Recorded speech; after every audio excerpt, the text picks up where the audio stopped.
when you're winning, you can forgive Aaron Rodgers for being the way he is, for screwing all his teammates, for blaming everybody else, for throwing those temper tantrums. But when you're a loser like he's been at least the past 5 years. Holy crap, what am I listening to? They're a top 3 team every year. This is the first hiccup they've had in 15 years. What are you talking about, Maz?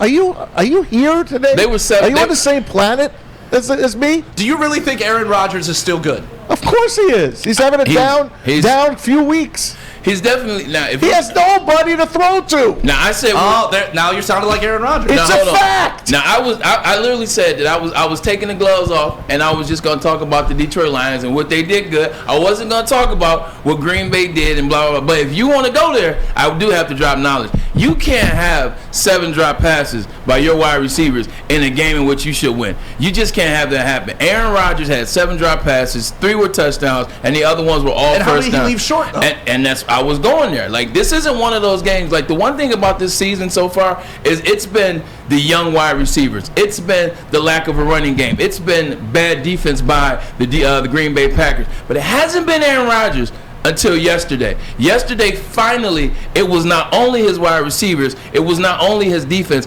it was him as well, because Aaron Rodgers definitely missed 4 throws that would have won the game, each and every one of them. So he had a bad game yesterday, but he's been struggling this year, but the only reason I have no sympathy for him is because guess who made that bed? Aaron Rodgers made that bed, so now he has to land it. But and we can talk about the drops all day, but can we talk about the interceptions? Yeah, I mean, how about a red zone interception at the 1 yard line? That's rookie stuff, Aaron Rodgers. And who are you going to blame that on? Yeah. Who's he going to cry and blame? That's all. I'm just so sick of this guy. And every play, mumbling to himself, like throwing, like, dude, shut up. Maybe show up to OTAs and help your young wide receivers. How do you know he's not just mad at himself, Stick? Huh? How do you know he's not mad at himself? Because of his post-game comments. Because of, if you can't get the plays right, you don't need to be playing for this team. Well, that's funny, Aaron Rodgers. Look in the mirror, and then maybe we should be starting Jordan Love. Because you ain't making the plays. You're throwing interceptions. You're rolling out to your right and throwing it short down the field when you're wide. Even the play that Okudah got burnt on and they got the fumble on that they didn't quite recover. Yeah. That was a horrible throw. It just happened to be inside to where the wide receiver was able to fall and get. You hate Aaron Rodgers, don't you? I do. Yeah. Yeah, he's awful. He's an awful human being. He's an awful teammate. He's driven that franchise into the ground. And driven him into the ground? They've been one of the best 3 teams in football for 12, 13 years. What have you done for me lately? It's just this year, idiot. And is that lately? Is that lately? Or are we just going to sit on his Super Bowl from 12 years ago and anoint him that he's good?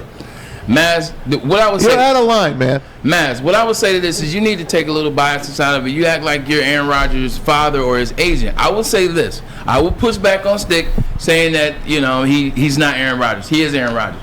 I've seen Aaron Rodgers still make some throws this year. I've seen him still put his team in positions to win, but there's been some struggle with the integrity and the chemistry of this team. And yesterday was the first day that he himself had a bad game. Now, if you want to talk about what Stick says in terms of driving them into the ground, for the last 2.5 years, Aaron Rodgers kind of had complete autonomy and control over this team. Whatever he's wanted to do, he's done. Whatever he's wanted to play with or dance with, he's done. Whoever he wanted to bring in, he's been able to bring in. Whoever he didn't want to bring in, they kept at bay.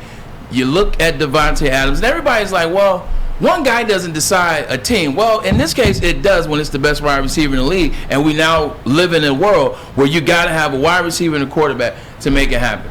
He had every chance to solidify and to keep Davante Adams. He had 2.5 years. Like, after he came back, like the whole time he was dancing around with retirement or doing Jeopardy, there's one person he should have been talking to, and that should have been Davante Adams. And we know for a fact that he wasn't talking to Davante Adams. I'm not defending what he's done. No. Because he's not. It sounds like you're defending him a lot. No, and that's why I'm defending one of the greatest quarterbacks to ever lace up the and that's what I'm saying. Cleats. He's no longer considered that. Okay. He's not. He has you. He's throwing to you.